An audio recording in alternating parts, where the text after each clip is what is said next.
너무 옛날 영화입니까? 로키라는 영화가 있었습니다. 가끔 명절이 되면 한 번쯤 1편부터 5편, 6편 계속되던 시리즈가 있었는데요. 한 번쯤은 보셨을 거라는 생각이 있고, 또 이와 비슷한 류의 만화책들도 참 많이 있었고, 또 사실 우리는 어떠한 드라마를 좋아합니까? 어떤 영화를 좋아합니까?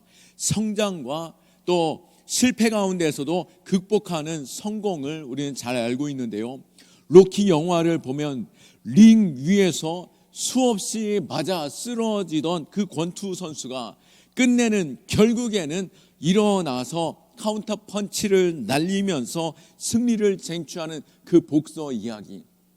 우리는 많은 사람들이 인생의 실패와 극복 그리고 성장 가운데 성공을 담은 드라마를 우리가 감동하는 것처럼, 어쩌면 이 성공의 드라마, 이 끝에 실패를 극복하는 가운데 끝내는 결국 승리하게 되리라 하고 하시는 그 승리의 드라마, 최종적인 드라마는 바로 교회에 있는 줄 믿으시기 바랍니다. 교회 역시, 역사 역시 그래 왔죠. 로마의 핍박과 또 공산주의의 철권, 그리고 이슬람의 칼날에서 수없이 기독교는 공격을 당하고 마치 무너지는 것과 같지만 결국에는 기독교 역사 가운데 승리하게 됨을 우리는 끊임없이 교회사를 통하여 보게 됩니다. 사도 요한이 반모섬에서 받은 이 환상 역시 그렇죠. 지난 10장에서 주님께서는 말씀을 허락하시는 가운데 그 말씀을 받아 먹으라고 하셨고, 그 말씀을 먹을 때에 입에서 달고 그 배에선 쓰나 그 말씀에 권능이 있고 권세가 있음으로 인하여 그 말씀이 증거되어질 때에 세상이 변화되어지는 줄 믿으시기 바랍니다. 오늘 11장에서 교회에게 맡겨주신 이 사명, 바로 이 말씀을 증거하는 자로 세움을 받게 될 때에 그들에게 있는 핍박이 있고 죽음의 위기 가운데 있었지만, 마치 11장은 로마 제국의 대대적인 핍박 가운데 이스라엘 백성들이, 유대인들이, 복음을 들은 자들이 이 복음을 지키기 위하여 로마의 그 압제 속에서 피하여 결국에는 땅속으로까지, 카타콤으로까지도 들어가는 가운데 복음을 지키고 또 그 복음을 증거하는 가운데 세세에 점점 더 왕성해져 가는 교회를 보게 되는 것입니다. 교회의 사명은 말씀은 먹은 자로서 그 말씀의 권능에 힘을 얻어 담대함으로 그 말씀의 복음을 증거하는 자리에 서 있는 줄 믿으시기 바랍니다. 마지막 때에 우리가 더욱더 이 복음의 말씀, 이 약속을 붙잡고 살아갈 수 있기를 원하고, 그 복음 가운데 승리하며 또 그 복음을 증거하는 가운데 영원한 영광을 바라볼 수 있는 믿음 되기를 축원합니다. 오늘 본문에서 하나님께서는 먼저 요한에게 성전과 경배하는 자들을 측량하라라고 말씀하고 있습니다.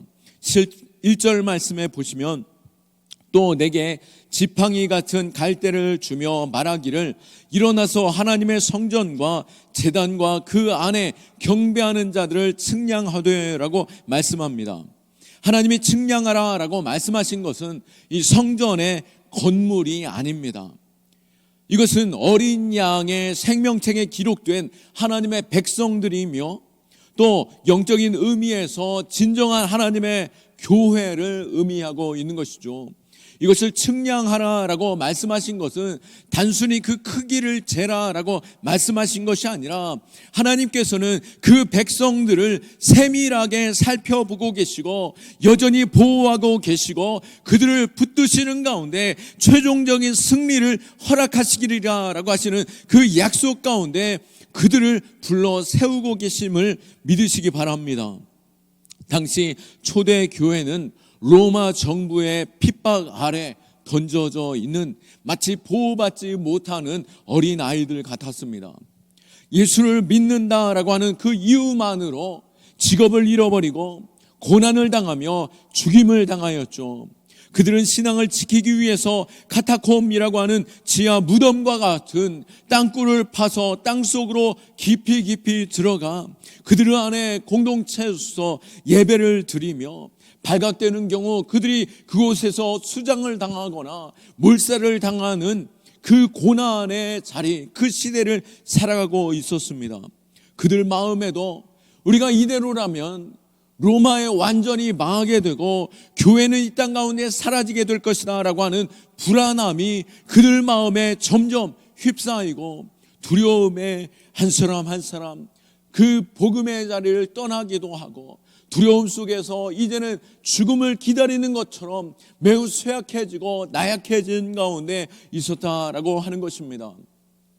성전의 제단과 성전과 또 하나님 앞에 드려지는 제단, 그 안에 경배하는 자들을 측량하라라고 하시는 이 말씀을 우리에게 주시면서 또 로마의 핍박 아래 카타콤에 피하여 있던 그 어둠 속에 숨죽이고 있던 그 백성들에게 성전과 제단과 그 안에 경배하는 자들을 측량하라라고 말씀하시며 그 백성들을 세워보고 그들을 하나님께서는 여전히 살펴보고 계시고 기다리고 계시고 찾고 계시고 그들을 붙드시고 보호하시는 하나님이시다라고 하시는 말씀으로 주고 계시는 것입니다. 그런데 2절 말씀에 보면 성전 바깥마당은 측량하지 말고 그냥 두라. 이것은 이방인에게 주었은즉 그들이 거룩한 성을 42달 동안 짓밟으리라. 아멘. 하나님의 거룩한 성전이 그들에게 짓밟히게 될 것을 말씀하고 계십니다. 교회가 영적으로는 하나님의 보호하심을 받겠지만 42달 동안 3년 6개월이 되는 것이죠.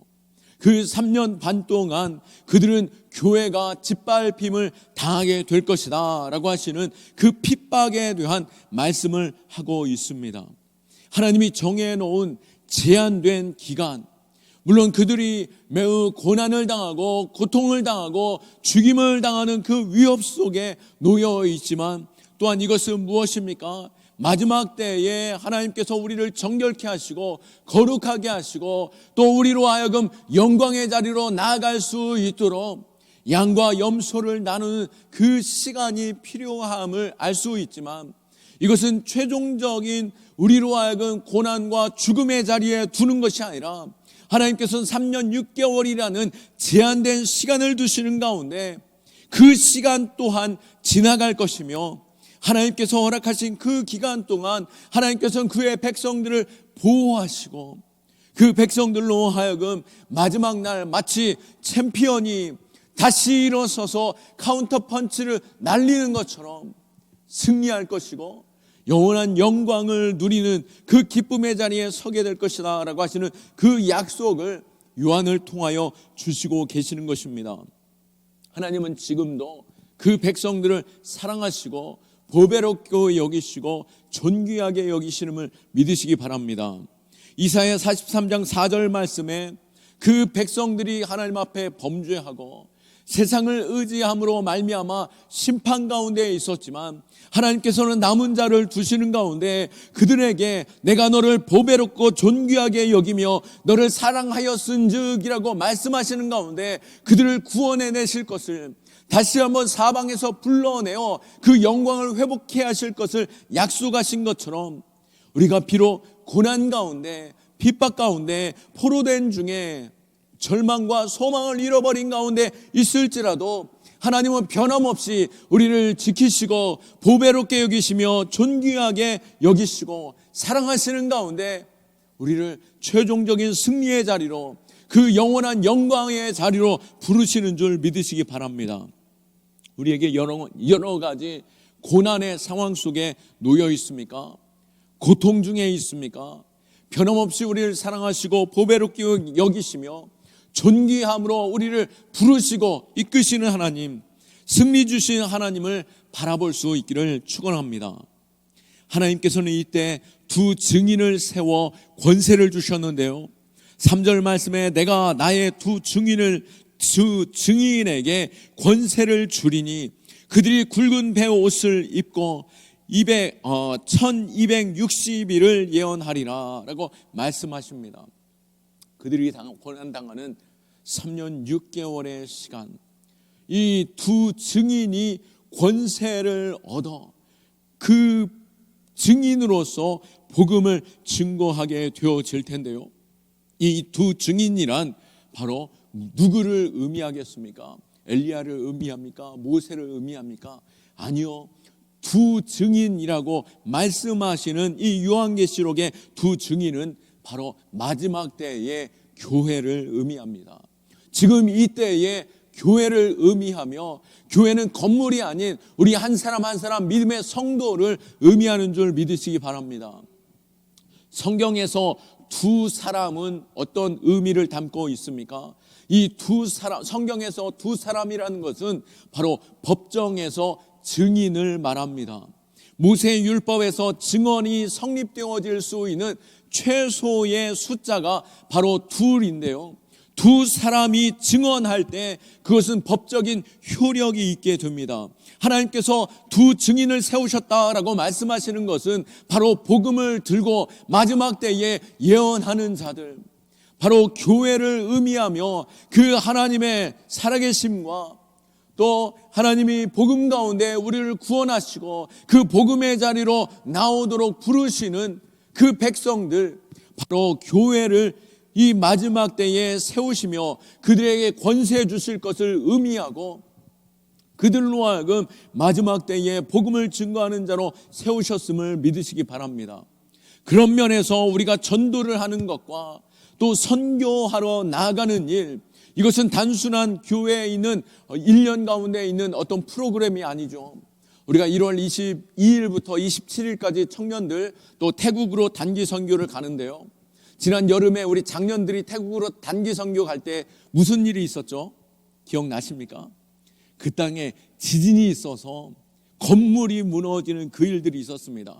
우리가 단기 선교 가는 일이 맞습니까? 라고 물으며, 또 우리가 막상 가려고 할 때 그 땅에 코로나가 창궐함으로 인해서 우리가 가는 것이 맞습니까? 또 질문하게 되면서 우리가 믿음으로 나아갔죠. 또 지금 어떤 일이 있습니까? 우리가 단기 선교를 가고 꼭 그때도 비행기 표를 딱 끊는 그 순간에 그날 바로 지진이 일어났던 것처럼 우리 청년부에서 또 비행기 티켓을 끊자마자 지금 태국 땅에서 어떤 일이 있습니까? 캄보디아와 태국이 전쟁이 일어나게 되었죠. 또 전쟁이 더욱더 확산되어져 가는 그 상황 속에 놓여 있습니다. 이 상황 속에서 우리는 깨어 기도해야 하는 것이고, 또 사단이 얼마나 이 교회가 복음 전하는 것을 싫어하고 또 그 태국 땅에 복음 증거하러 나아가는 것에 있어서 고통스러워하는지 그 땅의 진동함을 우리는 볼 수 있는 것이죠. 우리가 이때에 깨어 기도할 수 있기를 원하고 다시 한번 이 복음을 붙잡고 증인의 자리로 나아갈 수 있기를, 오늘 이 마지막 때에 두 증인을 세워 복음을 증거케 하시는 하나님의 그 열심을 우리가 바라볼 수 있기를 축원합니다. 3절 말씀에 이 두 증인은 굵은 베옷을 입었다라고 말하고 있습니다. 굵은 베옷은 바로 죽은 자를 탄식할 때 입는 옷인 것이죠. 바로 구약의 선지자들이 굵은 베옷을 입고 죄를 뿌리며 복음을 증거하였던 것처럼 그들이 이 두 굵은 베옷을 입은 이 두 권세 입은 자들이 슬픔과 탄식 가운데 구약의 선지자들이 부패한 백성들에게 하나님의 말씀을 증거할 때에 그들로 하여금 깨우침이 있도록 증거한 것처럼 마지막 때에 교회 역시 온 땅으로 하여금 회개를 또 죄에 대한 탄식을 외치라라고 말씀하고 있는 것입니다. 우리 역시 세상 가운데 심판의 날 그 베옷을 입은 선지자처럼 복음을 증거해야 하는 것이죠. 많은 교회가 세상에 자극하기를 싫어서 교회 안에만 머물러 있기를 원하고 복음을 증거하는 일에 있어서 노방전도조차도 힘겨워합니다.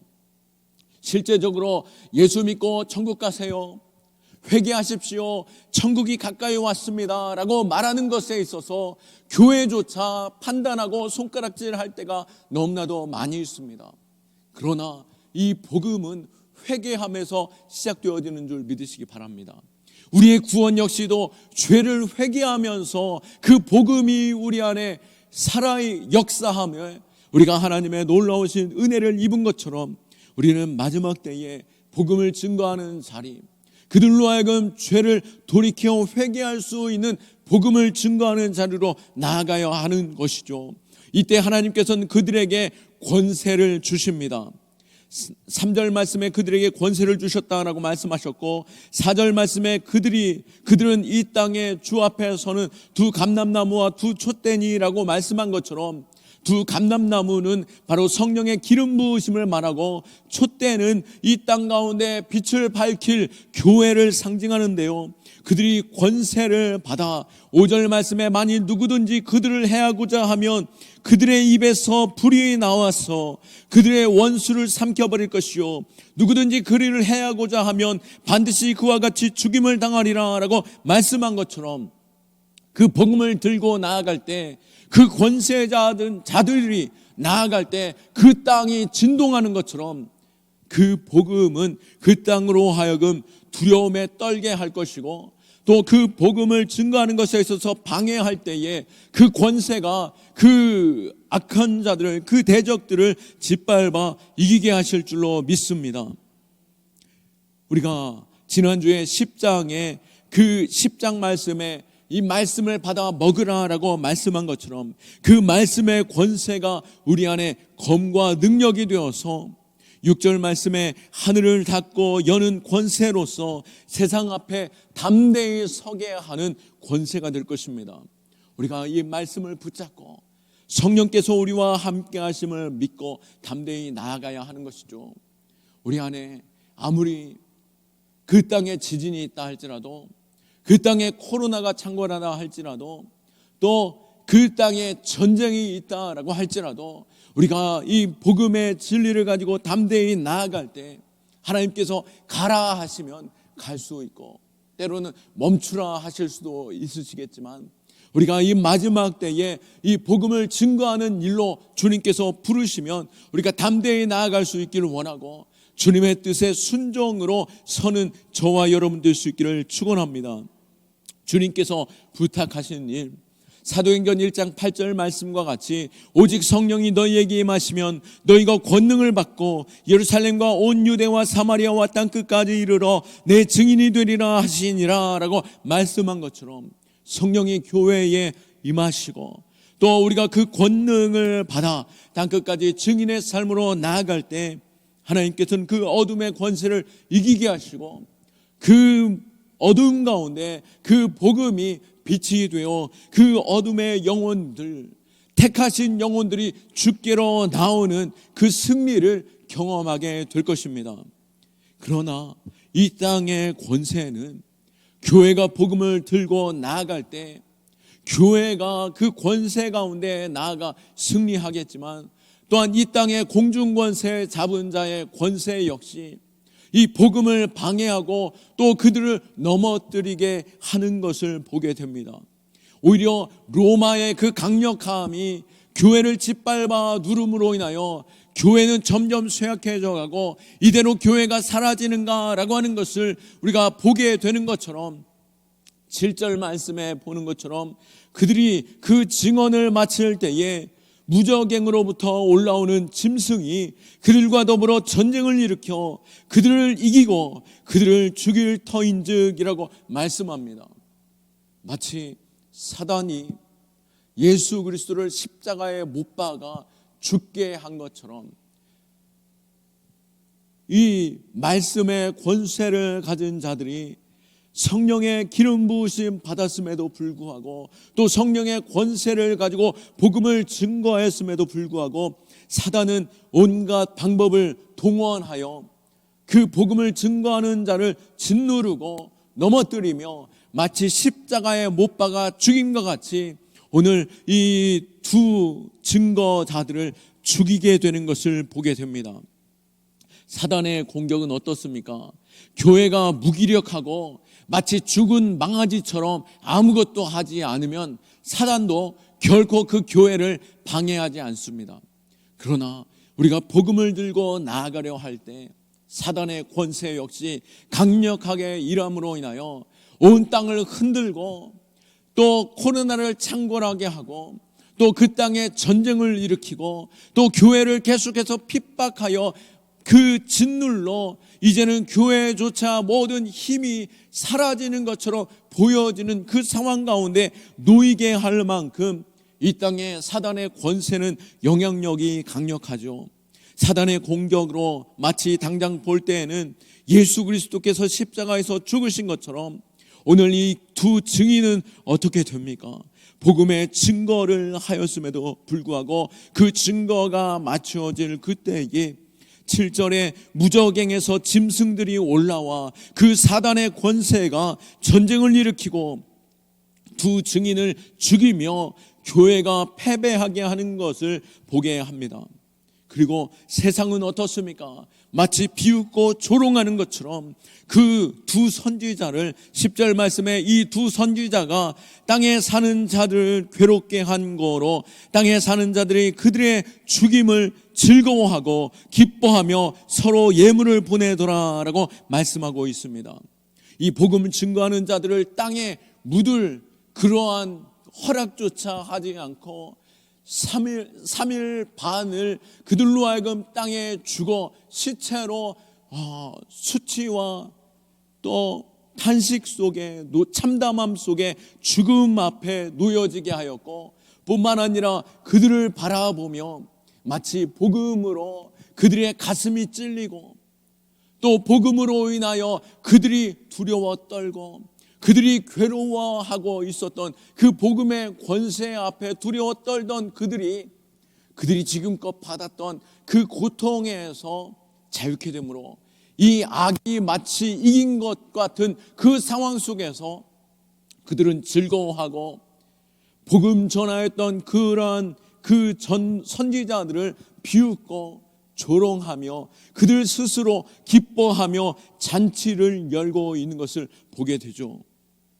마치 두 번이나 다운되어지고 이제는 더 이상 일어나지 못할 것 같던 그 권투 선수, 이제는 다 끝났구나라고 하는 그 순간 지난날의 기억이 스쳐 지나가면서 예수 그리스도를 통한 그 구원의 복음 우리에게 다시 한번 주심과 같이 다시 한번 복음으로 일어남과 같이 하나님께서는 예수 그리스도를 죽음 가운데 사흘이 지나고 그 새벽 깨어나게 하심으로 인하여 부활의 승리를 주셨던 것처럼 오늘 말씀 가운데 죽었던 교회를 하나님께서 다시 살리십니다.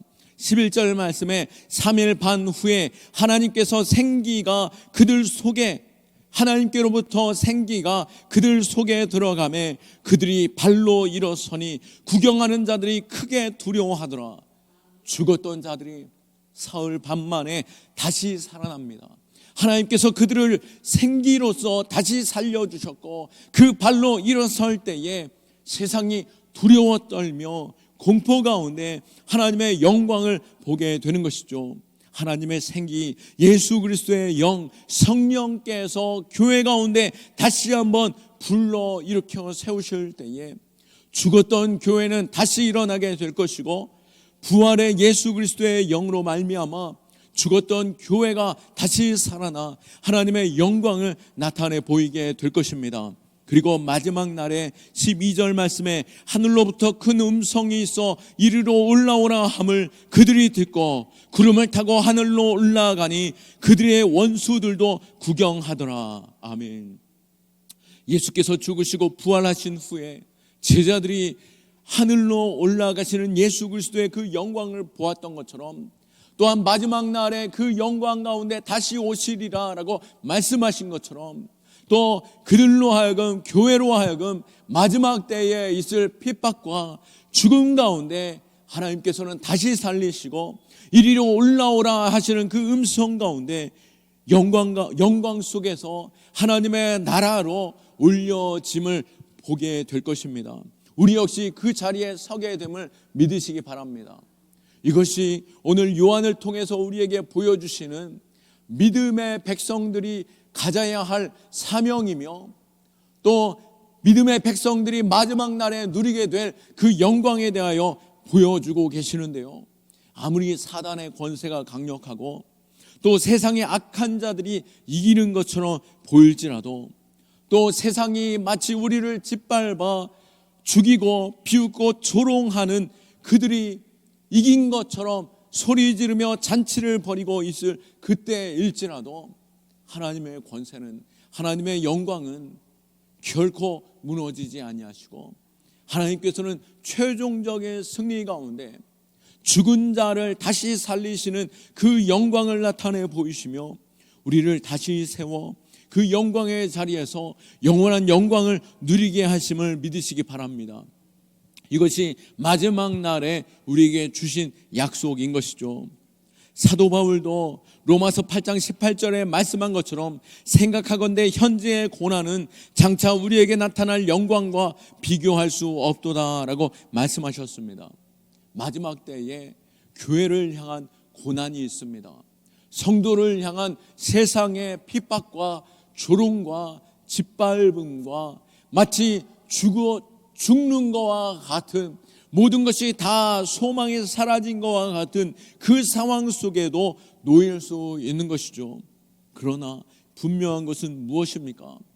하나님의 영이 임하고 우리가 그리스도의 성령의 충만함 속에서 기도할 때에 교회는 다시 일어날 것이며, 또 죽었던 자들조차 마지막 날에 주님 오시는 그날 최종적인 승리 가운데 모두 일어나 하나님의 영광의 자리에, 하나님의 그 영광의 나라로 우리가 다시 올린 바 되는 줄 믿으시기 바라고, 우리가 이 세상의 환난 속에서 그리스도의 부활이 곧 나의 부활이요, 또 참된 승리가, 그리스도의 승리가 곧 나의 승리임을 믿고 그리스도를 바라보며 하나님의 영원한 사랑, 로마서 8장 38절에 39절 말씀, 내가 확신하노니 사망이나 생명이나 천사들이나 권세들이나 현재일이나 장래일이나 능력이나 높음이나 기품이나 다른 어떤 피조물이라도 우리를 우리 주 그리스도 예수 안에 있는